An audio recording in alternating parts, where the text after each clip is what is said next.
గత వైసీపీ ప్రభుత్వంలో ముఖ్యమంత్రి ఎమ్మెల్యేలు దాచుకోవడమే ధ్యేయంగా అక్రమ సంపాదన చేస్తారని ప్రొద్దుటూరు ఎమ్మెల్యే వరదరాజులరెడ్డి విమర్శించారు. నేడు స్థానిక భారత్ ఫంక్షన్ హాల్లో ప్రొద్దుటూరు నియోజకవర్గం టీడీపీ నాయకులు కార్యకర్తలతో ఎమ్మెల్యే వరదరాజులరెడ్డి సమావేశం నిర్వహించారు. ప్రజలకు ఎల్లప్పుడూ అందుబాటులో ఉంటూ ప్రజా సమస్యల పరిష్కారానికి నిత్యం శ్రమించే నాయకుడు ముఖ్యమంత్రి చంద్రబాబు నాయుడు అని ఎమ్మెల్యే తెలిపారు. మహిళలకు చట్టసభలో 33% రిజర్వేషన్లు కల్పించిన పార్టీ తెలుగుదేశం పార్టీ అని ఆంధ్రప్రదేశ్ రాష్ట్ర రాజధాని అమరావతి ఏర్పాటుకు ముఖ్యమంత్రి చంద్రబాబు నాయుడు కృషి ఎనలేనిదన్నారు. రాబోయే స్థానిక సంస్థల ఎన్నికలకు ప్రతి కార్యకర్త కృషి చేసి గెలిపే ధ్యేయంగా పనిచేయాలని ఎమ్మెల్యే పిలుపునిచ్చారు. మాజీ ఎమ్మెల్యే రాజమల్లు శివప్రసాద్ రెడ్డిని ఎమ్మెల్యేగానే ప్రజలు భరించలేకపోయారని, అటువంటిది 2029లో వైసీపీ అధికారంలోకి వస్తే తాను మంత్రిని అవుతాను అంటూ మాజీ ఎమ్మెల్యే చెప్పడం హాస్యాస్పదంగా ఉందంటూ ఎమ్మెల్యే అన్నారు. తాను నిత్యం ప్రజలకు అందుబాటులో ఉంటానని, ప్రజలకు సేవ చేసి వారి రుణం తీర్చుకుంటానని ఎమ్మెల్యే వరదరాజులరెడ్డి తెలిపారు. మీరందరి సహాయ సహకారాలతో ఆంధ్రప్రదేశ్లో తెలుగుదేశం పార్టీ కూటమి ప్రభుత్వం అధికారంలోకి రావడం జరిగింది. గత ప్రభుత్వంలో మన ప్రొద్దుటూరు ఎమ్మెల్యే గారు ఎంత సంపాదించినారో మనం ఎంత సంపాదించినాం అనేది కొంచెం వేరేజ్ వేసుకుంటే అందరూ కార్యకర్తలు కూడా మరి ప్రజాప్రతినిధులు అయిన తర్వాత దోచుకునేదానికి కాదు, నిరంతరం ప్రజలకు అందుబాటులో ఉండి వారికి వచ్చిన సమస్యలు ఏదైనా ఉంటే దానిని పట్టించుకొని అన్ని రకాల అభివృద్ధి కార్యక్రమాలు గ్రామీణ ప్రాంతాలలో కానీ పట్టణ ప్రాంతాలలో కానీ చేసేదాని కోసము ప్రజాప్రతినిధి ఎమ్మెల్యే వాళ్ళు పనిచేయాలి. కానీ గత ఎమ్మెల్యే గారు అట్లా కాదు, దోచుకోవడం జరిగింది. వేల కోట్ల రూపాయలకు అధిపతులైనారు. మరి వైఎస్ఆర్సీపీ గవర్నమెంట్లో ముఖ్యమంత్రి జగన్మోహన్ రెడ్డి గారు కూడా విపరీతమైన సంపాదనలు లక్షల కోట్ల రూపాయలు సంపాదించే దానికోసం వాళ్ళు అధికారాన్ని ఉపయోగించుకోవడం అనేది జరిగింది. మీకందరికీ తెలుసు, గ్రామీణ ప్రాంతాల్లో ఉన్న పట్టణ ప్రాంతాలలో ఒకరి ఇల్లు ఒకరి పేరుతో ఉన్న కూడా రిజిస్టర్లు జరిగినాయి. భూములు మన పేరుతో ఉన్నపడిన భూములు మనం లేకుండానే రిజిస్టర్లు జరిగినాయి.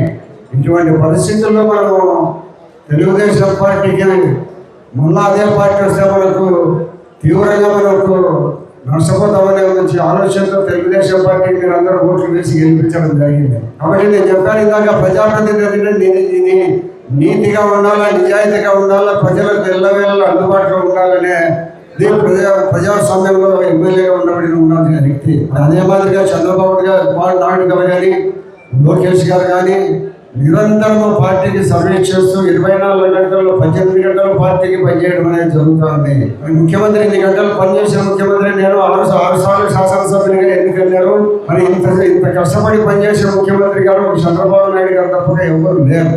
భారతదేశానికి సంబంధించి మనము సమానంగా ఉండాలనే పరిస్థితుల్లో మహిళా రిజర్వేషన్ 33% రేపు బిల్లు పెడతారు పార్లమెంట్లో. అంటే 100 మందిలో 33 మందికి మహిళలకే ఇస్తారు. ఎమ్మెల్యే టికెట్లు కానీ ఎంపీ టికెట్లు కానీ ఇవన్నీ ఇవ్వడం జరుగుతూ ఉంది.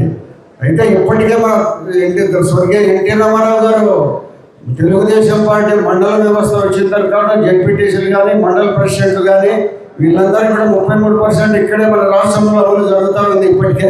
మరి భవిష్యత్తులో ప్రతి గ్రామంలోనూ తెలుగుదేశం పార్టీ సర్పంచ్ కానీ ఎంపీటీసీ కానీ జెడ్పీటీసీ కానీ కౌన్సిలర్స్ కానీ చైర్మన్ కానీ అందరం కూడా తెలుగుదేశం పార్టీ అధికారంలో ఉంది. కాబట్టి మనం అన్ని స్థానాల్లో గెలుచుకునే ప్రయత్నం మనం అందరం చేద్దాం. దాని కారణం వల్ల మీ అందరితో సమావేశాలు ఏర్పాటు చేసుకొని మళ్ళా మాట్లాడి గ్రామీణ ప్రాంతాలలో మేము నిరంతరం అందుబాటులో ఉంటాం. మాకేం వ్యాపారాలు లేవు, కాంట్రాక్టులు లేవు, ఏం లేవు. మీరు ఓటేసిన గెలిపించే ప్రజలకు నిరంతరం అందుబాటులో ఉండాలనేదే నా ధ్యేయం. నిరంతరం డబ్బు నిజంగా సంపన్న ఉండబడిన జగన్మోహన్ రెడ్డి గారు కానీ వాళ్ళ ఎమ్మెల్యేలు కానీ డబ్బు రాత్రి పగలు డబ్బే. ప్రజలతో మాట్లాడడానికి కూడా తిరిగిలేని పరిస్థితులు ఉంటాయి. వేల కోట్ల రూపాయలు సంపాదించుకోవడమే వాళ్ళ ప్రజాసేవ. కాబట్టి ఇవన్నీ కూడా మనం ఆలోచించి రాబోయే రోజుల్లో తెలుగుదేశం పార్టీని బలోపేతం చేసి మనం కూడా గ్రామీణ ప్రాంతాలలో అన్ని రకాల అభివృద్ధి కార్యక్రమాలు చేసేదానికి ఎక్కడ నేను ఎప్పుడు నిరంతరం అందుబాటులో ఉంటాను. మీకు ఏ అవసరాలు పెట్టా, మీకు ప్రభుత్వం సంబంధించిన కానీ మీకు సొంతానికి పర్సనల్కి సంబంధించిన పనులు కానీ ఇవన్నీ చేసేదానికి నిరంతరం అందుబాటులో ఉంటాం. ఇప్పుడు కొంతమంది మళ్ళా మాజీ ఎమ్మెల్యే గారు చెప్తాంటాడు, నేను మళ్ళా వచ్చేదాకా ఎమ్మెల్యే అవుతాను, మంత్రిని కూడా అవుతాను అని. నాయన రాజమల్లు ప్రసాద్ రెడ్డి గారు నిన్ను ఎమ్మెల్యేనే భరించలేకుండా ఉన్నారు. నువ్వు మంత్రికి అయితే ఎట్లుంటాడు పరిస్థితి అని మనమందరం ఆలోచించాలి.